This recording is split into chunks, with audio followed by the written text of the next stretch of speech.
जी हाँ, दिल्ली जहांगीरपुरी हिंसा जैसी घटनाएं हमारे समाज के ताने बाने को छिन्न भिन्न कर रही हैं। इसी पर चर्चा और बहस करने के लिए मेहमानों का पैनल है।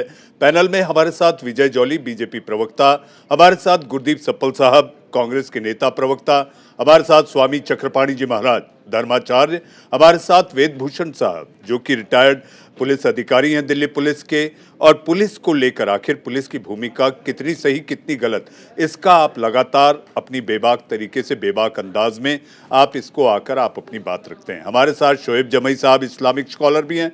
वेद साहब, मैं आपके पास आना चाहूंगा। वेद साहब, दिल्ली पुलिस को इस समय तीसरी आंख का सहारा, तीसरी आंख यानी सीसीटीवी फुटेज। एक जानकारी ये भी आ रही है वेद साहब कि मस्जिद से आखिर जो सीसीटीवी कैमरे हैं, जिस तीसरी आंख का मैं उल्लेख कर रहा हूं, वो किसने उतारे?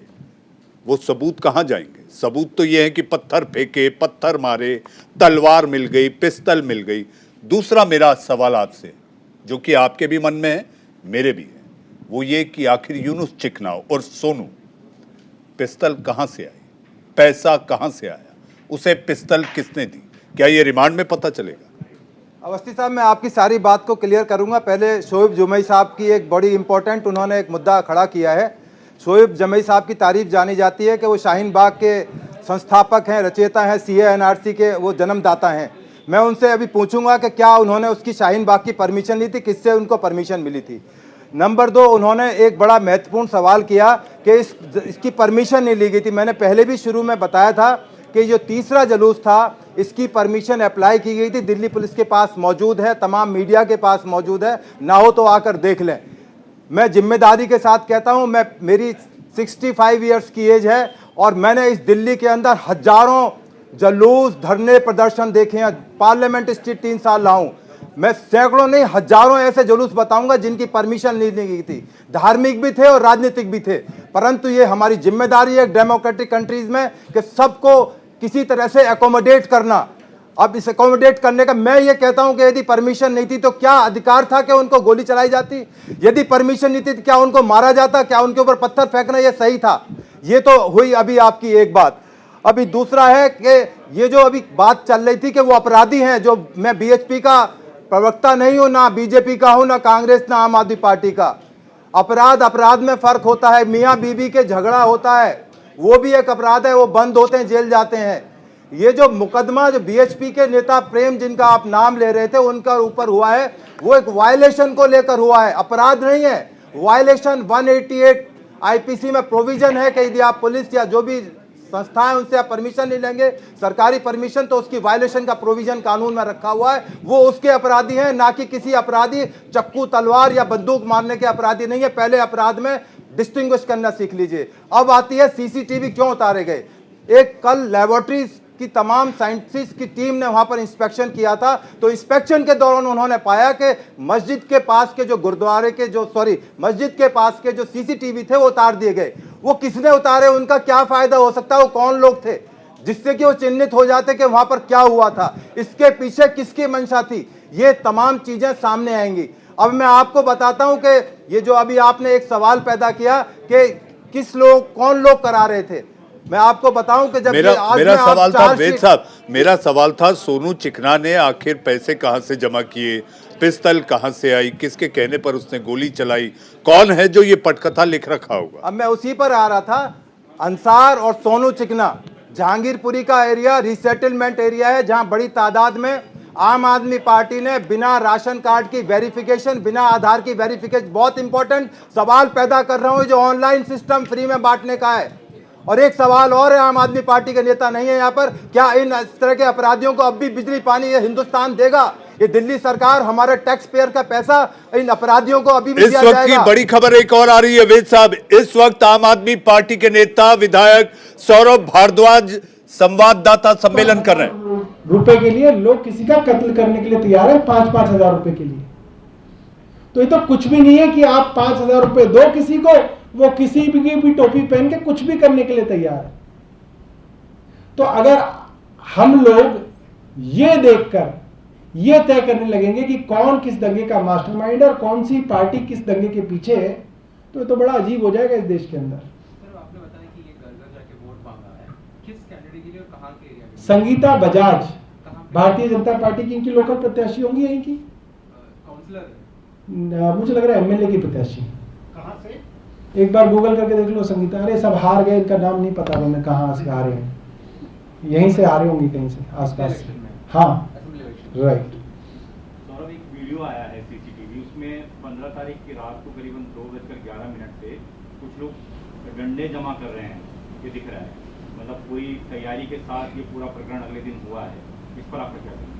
अब देखिए, मैं तो उन लोगों का धर्म जाने बिना कि वो हिंदू लोग धर्म डंडे इकट्ठे कर रहे थे, मुसलमान लोग डंडे इकट्ठे कर रहे थे, मैं ये कह रहा हूं कि इसकी तैयारी की जा रही थी। और जब मस्जिद के ऊपर पत्थर रखे हुए हैं और एक पूरी की पूरी भीड़ हथियारों से लैस नारे लगाते हुए आगे बढ़ रही है, तो इसका मतलब तो दंगा होना तय था। बट पुलिस इसका इंतजार कर रही थी कि दंगा होने के बाद जो है हम अपनी कार्रवाई शुरू करेंगे। तो ये बात तो हो ही नहीं सकती कि इतने सारे लोग, करीब 1000 लोग यहां इकट्ठे हुए, करीब 1000 लोग मस्जिद में इकट्ठे हुए, दोनों तरफ हथियार आए, पत्थर आए, पुलिस वहां पे मौजूद होती है, इनकी इंटेलिजेंस का सिस्टम होता है, इनके पास मुखबिर होते हैं, हर मोहल्ले में पुलिस का मुखबिर होता है। ये हो नहीं सकता, ये संभव ही नहीं है कि पुलिस को ना पता हो कि ये सारी तैयारियां चल रही हैं। और पुलिस की आंखों के सामने जब हथियार जा रहे हैं, फिर तो सामने आ ही गया कि पुलिस इसके अंदर मिली भगत में थी, पुलिस इसके अंदर कनाइवेंस में थी, पुलिस इनके साथ थी, पुलिस चाहती थी कि ये हो, और भारतीय जनता पार्टी की स्क्रिप्ट आगे बढ़े। सौरभ भाई, जो ये फोटोग्राफ है, अगर आप बताना चाहें इसका सोर्स क्या है? सोशल मीडिया पे काफी सारी फोटोज ऐसी चल रही है। ये काफी है नहीं कि ये किसी ना किसी के फेसबुक वगैरह से आई होंगी, हमें भी सोशल मीडिया से ही मिली है। सोशल मीडिया पे काफी सारा सोशल मीडिया पर इसका एक फेसबुक आईडी भी मिला है जिसमें ये राज नोत्रा के नाम से अपनी आईडी चला रहा था। मतलब उसमें भी कई सारी फोटोज रिवील हुई हैं, तो कई अलग अलग तरीके की चीजें निकल कर आ रही हैं। देखो, इस तरीके के जो कैरेक्टर होते हैं वो डाइसी कैरेक्टर्स रहते हैं, ठीक है। ये अब हमारे लिए बड़ी दिक्कत की बात यह है कि हम दिल्ली पुलिस पे भी क्या कहें कि वो इन्वेस्टिगेशन करें, क्योंकि जिस तरीके से बायस्ड इन्वेस्टिगेशन दिल्ली पुलिस करती आ रही है, खासतौर पे भाजपा के राज में, तो उनसे भी हमें कोई उम्मीद नहीं है कि हम, वरना अगर ये कोई साधारण समय होता तो मैं कहता दिल्ली पुलिस जो है वो इसमें इन्वेस्टिगेट करके बताएगी कि आदमी कौन है, क्या है, मगर यहाँ तो पूरा बायस है ना, तो यहाँ पे वो मौका भी हमारे पास नहीं है। आप पत्रकारों से थोड़ी उम्मीद है, आप लोगों के अंदर एक समय पे इन्वेस्टिगेटिव जर्नलिज्म का बड़ा जो है नाम था, उसकी बड़ी शोहरत थी, तो आप भी थोड़ा करिए, क्योंकि आपसे ज़्यादा उम्मीद है हमें पुलिस से, ज़्यादा आप लोगों से उम्मीद है।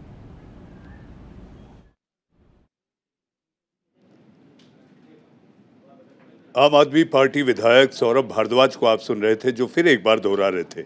आतिशी मार्लिना ने जो ट्वीट कर कहा था कि आखिर इसके पीछे कौन है, उन्होंने एक नाम जाहिर किया था, पार्टी का भी जिक्र किया था। लेकिन इससे पहले कि मैं बाकी मेहमानों के पास जाऊं, वेद साहब, सौरभ भारद्वाज से जुड़ा हुआ एक सवाल जो उन्होंने कहा, इन दंगों के पीछे अगर किसी का हाथ दिखाई देता है तो उन्होंने फिर एक बार दिल्ली पुलिस को अवस्थी साहब वो कहते हैं चित भी अपनी पट भी अपनी। पुलिस वहाँ मौजूद थी, यदि पुलिस एंटिसिपेशन में वहाँ गिरफ्तार करती, किसी मुस्लिम अंसार भाई को कर लेती, बहुत शरीफ आदमी थे, अंसार असलम, चिकना असलम, जितने भी थे अरेस्ट हुए हैं, इनको डिटेन कर लेती तो बड़ी हाय तौबा करते कि बेगुनाहों को बिगर बात में बिना एविडेंस के अरेस्ट कर लिया गया। पुलिस की दुविधा देखिए, पुलिस की परेशानी देखिए। अभी आप सोनी चिकना का नाम ले रहे थे, कौन फंडिंग कर रहा था? फंडिंग जहां अभी शोएब जमई बैठे हुए थे, शालीन बाग जहां पर पीएफआई का ऑफिस है, मात्र 200 गज की दूरी पर है, आज भी मौजूद है। ये सरकार की, मैं कहता हूं सरकार क्यों नहीं देखती कि पीएफआई का ऑफिस वही है जहां शाहीन बाग था, और कौन फंडिंग कर रहा था ये अब वेद साहब, इस वक्त आ रही है एक और बड़ी खबर। दिल्ली हिंसा के आरोपी सोनू शेख की पुलिस रिमांड बड़ी अदालत ने पुलिस रिमांड 4 दिन के लिए बढ़ाई। सोनू चिकना की रिमांड हिंसा के दौरान सोनू पर फायरिंग करने का आरोप है। कथित आरोप के तहत सोनू, जिससे यह देखा गया था कि भीड़ पर वो अपनी पिस्तौल से धाए करता दिखाई दे रहा था, यूनुस चिकना उर्फ सोनू। इस वक्त की बड़ी खबर, यूनुस चिकना उर्फ सोनू की पुलिस रिमांड 4 दिन के लिए बढ़ाई गई। रोहिणी अदालत में सोनू चिकना को जब पेश किया गया तो तमाम दलीलों के आधार पर अदालत ने यूनुस चिकना की रिमांड 4 दिन के लिए बढ़ाई। इस वक्त की बड़ी खबर, वेद साहब हम यही चर्चा कर रहे थे कि आखिर पुलिस को अगर रिमांड मिलेगी तो क्या ये जांच आगे बढ़ने में सोनू चिकना की रिमांड बड़ी भूमिका निभाएगी? शोएब साहब आ रहा हूं, शोएब साहब आ रहा हूं। बिल्कुल निभाएगी अवस्थी साहब। उस तमाम जो चीजें हैं निकल कर आएंगी। ये सब क्यों ऑर्गेनाइज किया, किन लोगों ने इनको पैसा दिया, किन लोगों ने फंडिंग की, आर्म्स कहां से आए थे, कौन इनको असला प्रोवाइड कर रहा था, ये चीजें खुलनी होंगी। पर मजबूरी ये है कि ना पुलिस पर विश्वास है ना अदालतों पर विश्वास है। अभी माननीय सुप्रीम कोर्ट ने परसों जजमेंट दिया, जो गोरखपुर के अपराधी थे उनको दोबारा आदेश कर दिया कि उनकी बेल रद्द कर दी। पर किन अदालतों पर विश्वास नहीं है तो उसका क्या इलाज है? अभी आप सौरभ भारद्वाज की बात कर रहे थे, वो ना भारत पर विश्वास करते, ना अदालत पर, ना सीमा पर, तो कहां की पुलिस और कहां की अदालतों पर विश्वास रहेगा? वेद साहब, कानून पर विश्वास है, कानून सर्वोपरि है, law of the land is supreme. और मुझे ऐसा लगता है कि हर भारतवासी के लिए फख्र की बात है। रिपब्लिक डे, कॉन्स्टिट्यूशन, अभी principal architect of constitution of India doctor BR Ambedkar की हम लोगों ने जयंती मनाई। तो कानून पर सबको विश्वास है। मुझे ऐसा लगता है लोकतंत्र की खूबी भी यही है। शोएब साहब, आपकी उंगली उठी थी, मुझे जॉली साहब, सप्पल साहब और चक्रपाणी साहब के पास जाना है, लेकिन चूंकि वेद साहब ने सवाल आपसे किए हैं, आपका रिबटल और जवाब। जी बिल्कुल। पहले तो एक छोटी सी चूक को मैं सही कर देता हूँ। अभी हमारे कांग्रेस के प्रवक्ता ने जो बात उठाई वो उनकी बात सही है। मेरे टीम ने भी मुझे खबर की कि SDPI और कांग्रेस का गठबंधन नहीं हुआ था कहीं, बल्कि SDPI का हमारी पार्टी, जन अधिकार पार्टी, जिसका मैं राष्ट्रीय प्रवक्ता हूँ, उसके साथ गठबंधन हुआ था बिहार चुनाव में। तो मैं माजरत चाहूंगा साहब, मैं अपनी इस गलती को सही करता हूँ। दूसरी बात, वेद जी ने जो बात कही शाहीन बाग में परमिशन नहीं दी, शाहीन बाग में किसी ने कट्टे या तमंचे नहीं लहराए। वहाँ के लोकल जो इंटेलिजेंस है, लोकल पुलिस है, DCP, सब DCP के साथ लगातार सहयोग था। पुलिस ही हमारी रखवाली कर रही थी, तमाम बैरिकेड्स पे वॉलंटियर्स भी लगे थे हमारे। और जब कपिल और ये जो दूसरे गोपाल जो हमारे पास गोली चलाने आए थे, तो मैं थोड़ी दूर पे खड़ा था। वो हमारा दोस्त शादाब को गोली लग गया, वो मुझे ही चलाने आए थे, मेरे पर गोली चलाई, तो मैं तो खुदा के शुक्र से बच गया, लेकिन शादाब को हाथ में गोली लगी थी। तो उस वक्त भी हमने कोई हमला नहीं किया किसी पर, गोली तो हम पर भी चली थी शाहीन बाग में, आपको याद होगा। तो उस वक्त जब पुलिस के साथ जो सहयोग हुआ है शाहीन बाग का, वो लोकल भी जानती है और हमारे उस वक्त के जो DC साहब थे वो भी जानते हैं इस बात को। लेकिन जो सवाल आप कह रहे हैं, या तो आप झूठे साबित होंगे या दिल्ली पुलिस साबित होगी, क्योंकि दिल्ली पुलिस ने खुद FIR दर्ज की है इस बुनियाद पर कि इस जो है इस शोभा यात्रा की परमिशन नहीं ली गई थी। और कल मैं जिस चैनल पे लाइव था, ऑन द रिकॉर्ड, उस वक्त वो लाइव टीवी पे रिपोर्टर से बात करके प्रेस कॉन्फ्रेंस में कह रहे थे कि हमने प्रेम शर्मा पर इसलिए FIR दर्ज की है क्योंकि उसने शोभा यात्रा की परमिशन नहीं ली थी। अब या तो ये वेद जी झूठे हैं या फिर दिल्ली पुलिस के बड़े आला अधिकारी झूठे हैं, ये आप पुलिस के कमिश्नर ने, स्पेशल कमिश्नर ने ये क्लियर कर दिया था कि परमिशन नहीं ली गई थी, उसकी परमिशन हो ही नहीं थी, प्रोसीजर लेफ्ट था, अप्लाई किया था, परमिशन ग्रांट नहीं हो पाई थी, इसलिए 188 का धारा उनके वायलेशन की धारा है। यदि आप अंग्रेजी समझते हो, हिंदी का तरन्नुम मुझे नहीं पता, वायलेशन का उनके ऊपर अपराध है, ना कि दंगा भड़काने और चाकू तलवार चलाने का। Of course, I understand what you say and your intention and why not the permission has been given, वो भी मुझे पता है। और क्यों आप कट्टा लेके आए, और क्योंकि हिंदी के दर्शक हैं तो मैं चाहता हूँ कि मेरे शब्दावली में ज्यादा हिंदी का उपयोग हो, अदरवाइज मैं और यहाँ से टेक्सास यूनाइटेड स्टेट्स। नहीं, शोएब जी हिंदी में ही चलिए, हिंदी में ही चलिए, क्योंकि बोलचाल की भाषा, जिस तरह से कानून का हवाला वेद साहब ने भी दिया और हम सब उसकी बात करते हैं, तो उसमें जो टर्मिनोलॉजी आ जाती है उसमें इंग्लिश शब्द होते हैं, लेकिन इसके मायने ये नहीं कि ये बहस अंग्रेजी में की जाए। शोएब साहब, आऊंगा आपके पास, क्योंकि 2 और पैनलिस्ट जी हमारे साथ, चक्रपाणी जी, सप्पल साहब और विजय जॉली जी, इन सबकी उंगली उठ रही है।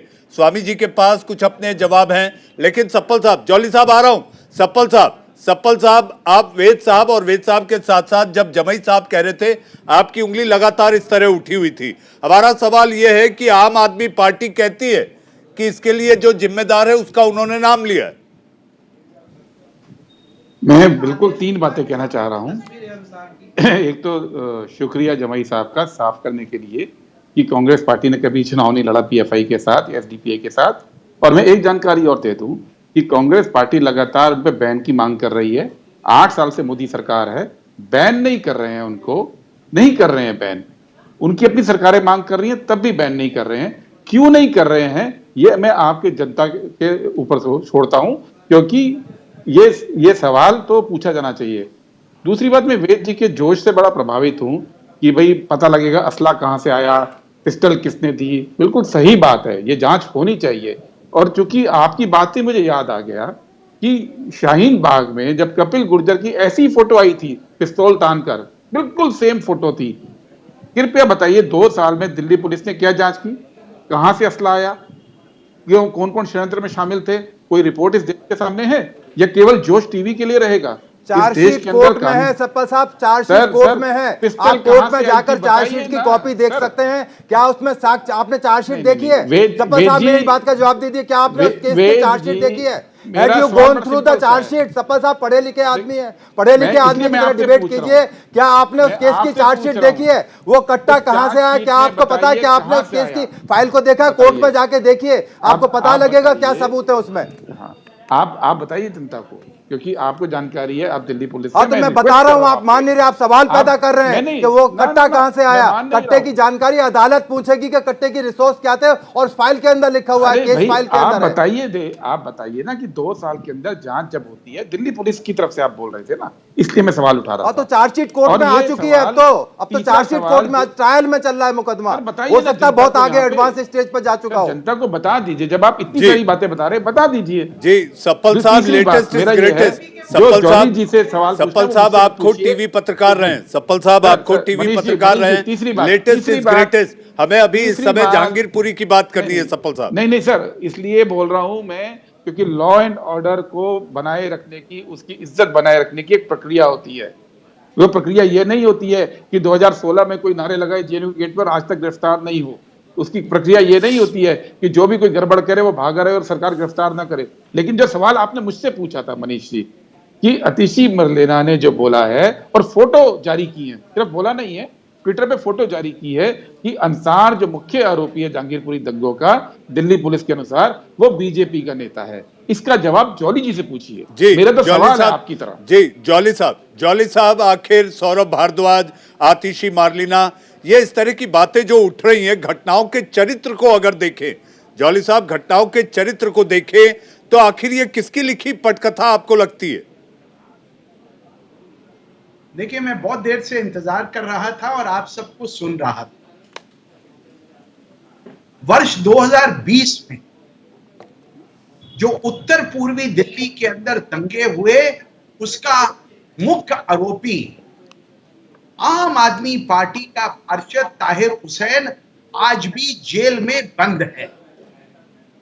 क्या ये भाजपा ने उसको दंगाई बनाया या आम आदमी पार्टी की सांप्रदायिक उन्माद फैलाने की नीतियों ने उसको दंगाई बनाया?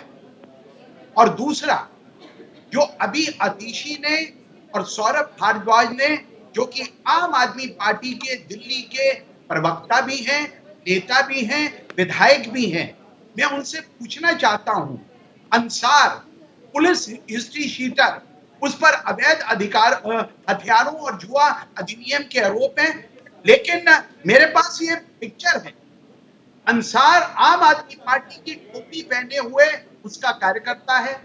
दिल्ली में सरकार किसकी है? आम आदमी पार्टी की है। अब क्योंकि आम आदमी पार्टी दूसरी बार, पहले 2020 में और अब 2022 में दिल्ली के दंगों में उनके कार्यकर्ताओं का, उनके नेताओं का हाथ और संलिप्तता जग जाहिर हो रही है, तो उल्टा चोर कोतवाल को डांटे, इसलिए वो भारतीय जनता पार्टी के नेता है। और जिस ढंग से कल पुष्पक के स्टाइल के अंदर अंसार ने कोर्ट में जाते हुए अपना, हम दुनिया ने उसका चित्रण देखा, क्या दिल्ली की आम आदमी पार्टी के मुख्यमंत्री अरविंद केजरीवाल जी इस पर अपनी सफाई देंगे? और जो असलम फायरिंग करी वो पूर्व में हत्या व डकैती के अपराधों में लिप्त है। और ये क्या सच नहीं है? शाहीन बाग में नागरिकता संशोधन एक्ट व राष्ट्रीय नागरिकता रजिस्टर के विरोध प्रदर्शन का मुख्य प्रदर्शनकारी रहा, तो इसके ऊपर कम से कम और मैं इसके साथ एक बात स्पष्ट कर देना चाहता हूं, हमें दिल्ली के पुलिस कमिश्नर राकेश अस्थाना जी और उनके अधिकारियों के द्वारा जो भी निष्पक्ष जांच हो रही है उसके ऊपर पूरा विश्वास है। जी, विश्वास है और जांच जो है ये कह दिया गया है। दीपेंद्र पाठक ने भी आज कहा है। जी सप्पल साहब आ रहा हूं। Dipendra Pathak special commissioner of police LO ने कहा है कि जो भी होगा वो निष्पक्ष होगा। सप्पल साहब आपका जवाब तो स्वामी जी के पास जाओ। जवाब नहीं, मेरा जॉली जी से सिर्फ एक सवाल है जो मैं बार बार उठा रहा हूँ। जॉली साहब, आपकी सरकार 8 साल से पीएफआई को बैन क्यों नहीं कर रही है? जॉली साहब, देखिए आप तो 60 साल देश के अंदर आपने राज्य किया, आपको धारा 370 नहीं है सर वो कर सके। अरे आपने सीधा अरे मुसलमानों की राजनीति आप सीधा करते जवाब रहे दो ना। और हम मांग कर रहे हैं कि बैन कीजिए, आप भी मांग अरे जॉली जी, जांच करें। हम मांग इसका कर रहे हैं। भारत की अरे जॉली जी, एजेंसी हम मांग कर रहे हैं कि आप बैन कीजिए। आपके मुख्यमंत्री मांग कर रहे हैं आप बैन कीजिए। आप बैन देखिए, 2 सवाल है। हम मांग कर रहे हैं कि आप बैन कीजिए, आपके मुख्यमंत्री मांग कर रहे हैं कि बैन कीजिए। आप क्यों नहीं कर रहे हैं? मैं कांग्रेस क्या भारत की सिक्योरिटी एजेंसी खुफिया तंत्र के ऊपर यह सवालिया निशान कर रही है? नहीं, मैंने नहीं किया। योगी जी ने भी डिमांड की थी, चिट्ठी लिख के गृह मंत्री को, और कांग्रेस पार्टी ने आपके कर्नाटक के सीएम से डिमांड की। 8 साल से ये चल रही है बात, आप क्यों नहीं कर रहे हैं? Authorities, let the police, let the intelligence, तो आप बोलिए कि इसका मतलब IB take its own records. आप अरे तो मैं यही बता जॉली रहा हूं ना, आप जॉली साहब, नाम मत लीजिए। जॉली साहब, नाम जांच लेते में हैं बहुत तो सारी बैन चीजें कीजिए। आएंगी और मुझे ऐसा लगता है कि गृह मंत्रालय भी सप्पल साहब आप जो बात कर रहे हैं इसका संज्ञान लेगा, कॉग्निजेंस लेगा, और मुझे लगता है कि आखिर इस तरह के संगठनों पर जाहिर मुख्यमंत्री उन स्वामी चक्रपाणी जी इन दंगों के लिए किसे कटघरे में खड़ा किया जाए? स्वामी जी, किसे खड़ा किया जाए इन दंगों के लिए? कटघरे में कौन खड़ा दिखाई देता है? ये 8 साल नहीं लगते हैं। अगर कोई देश विरोधी काम कर रहा है तो स्वामी जी, उसको बैन करने के लिए 8 साल, सप्पल साहब, 8 साल सप्पल साहब, देखिए क्योंकि जी चक्रपाणी जी, जी आप अपना कैमरा सीधा करें। चक्रपाणी जी, आपका कैमरा सीधा करें आप। जी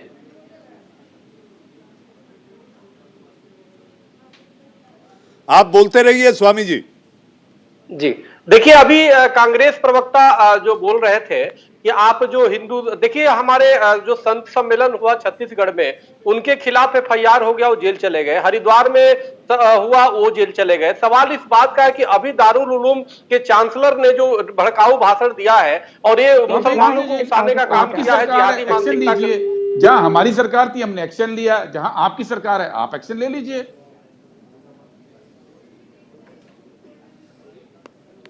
डॉक्टर जोली साहब ने बिल्कुल सही कहा, पाकिस्तान का जो नाम लिया है। आप देखो कि जब शाहीन बाग हो रहे थे उस समय भी शाहीन बाग के समर्थन में पाकिस्तान खड़ा था। आज इस दंगे में भी कहीं ना कहीं पाकिस्तान के समर्थकों की मिलीभगत है और इसकी जांच करने की आवश्यकता है। ये बहुत गंभीर विषय जो डॉक्टर साहब बहुत सीनियर नेता है बीजेपी के, उन्होंने जो बात उठाई बहुत ही, वो अगर जो जांच किया जाए तो इसमें काफी ऐसे सफेद पोश लोग जो उसके समर्थन में बैठे हुए हैं। कितने दुर्भाग्य की बात है जो बांग्लादेशी घुसपैठियों को समर्थन करती है कांग्रेस पार्टी, कभी कभी रोहिंग्या को पार्टी की समर्थन करती है, रोहिंग्या के मानवाधिकार को देखती है, लेकिन यहाँ पे जो हिंदुओं पे पत्थर चले हैं उसके खिलाफ ही बोल रही है, पीड़ितों के खिलाफ। अरे कम से कम उनके समर्थन में तो बोलते भाई। जुलूस हमने निकाला, हमने अपने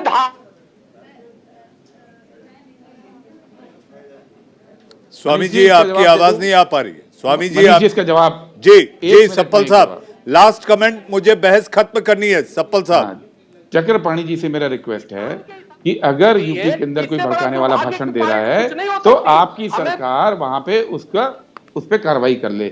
छत्तीसगढ़ में जब दिया तो हमारी सरकार ने कार्रवाई कर ली।